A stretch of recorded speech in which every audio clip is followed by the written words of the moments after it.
Olá pessoal, mais uma vez gravando vídeo aqui no canal e hoje eu venho lhes apresentar mais uma obra do professor, filósofo francês Pierre Hadot, que são Exercícios Espirituais e Filosofia Antiga, tá? Mas antes de falar sobre essa obra, eu gostaria de pedir, se inscrevam no canal, ative as notificações. Na descrição do vídeo eu deixarei um link dessa obra, né, para a Amazon.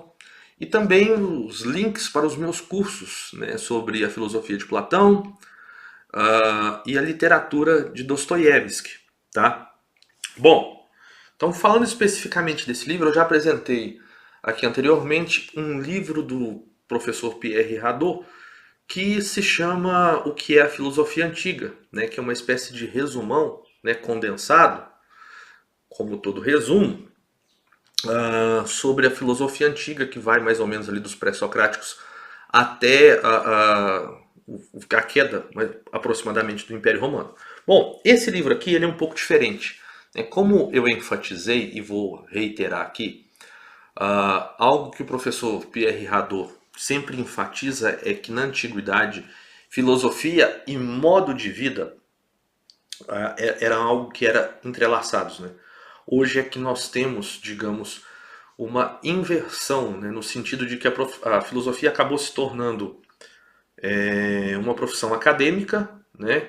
Não necessariamente alguém que possui um curso superior na área de filosofia, ela é um filósofo e você pode ensinar, né, determinadas filosofias, escolas filosóficas, sem necessariamente concordar com nenhuma delas. Acabou se tornando uma profissão como qualquer outra, né?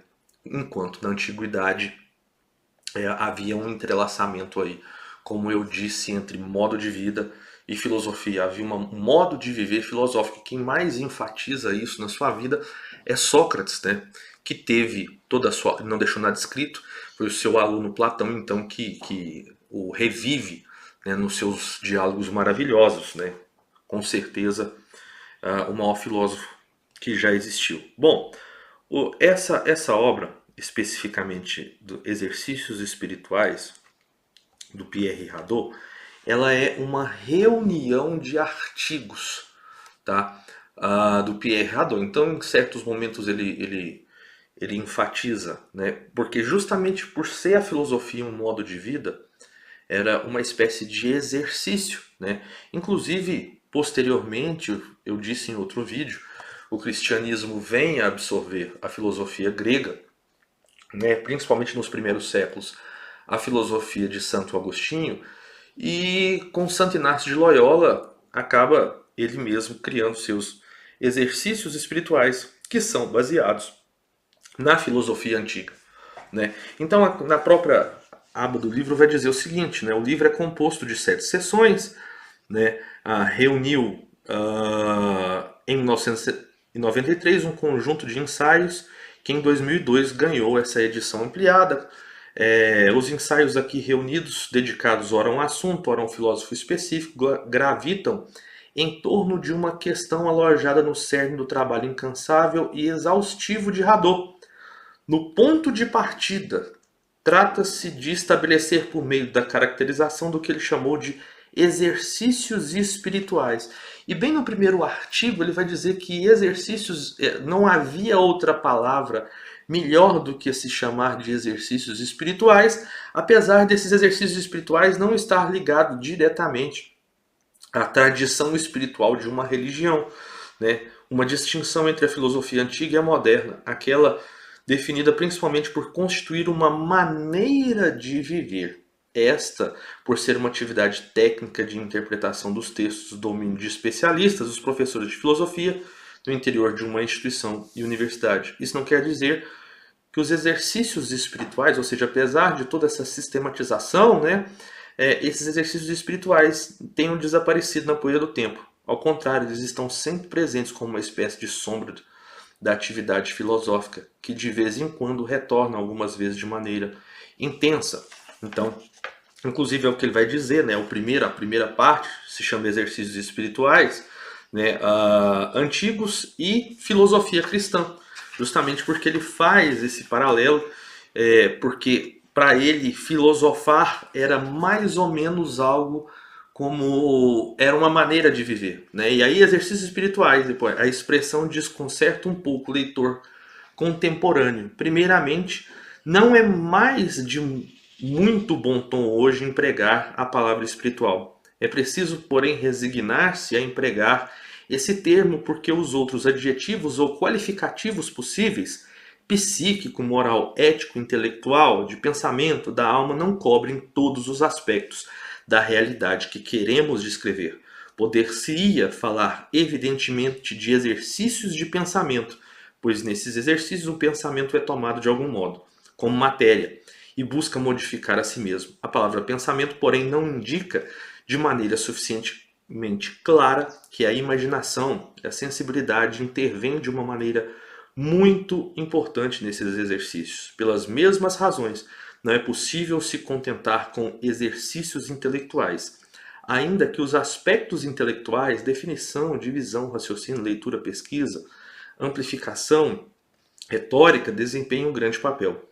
E aí ele vem falando por que a palavra espiritual permite entender bem que esses exercícios são obra não somente do pensamento, mas de todo o psiquismo do indivíduo. E, sobretudo, ele revela as verdadeiras dimensões desse exercício. Graças a eles, o indivíduo se revela à vida do espírito objetivo, isto é, recoloca-se na perspectiva do todo, eternizar-se, ultrapassando. E aí, bom, hoje está muito em moda, né, o tal da palavra ser estoico, né, páginas sobre o estoicismo, etc. Quando, na verdade, o estoicismo é um declínio da filosofia, né?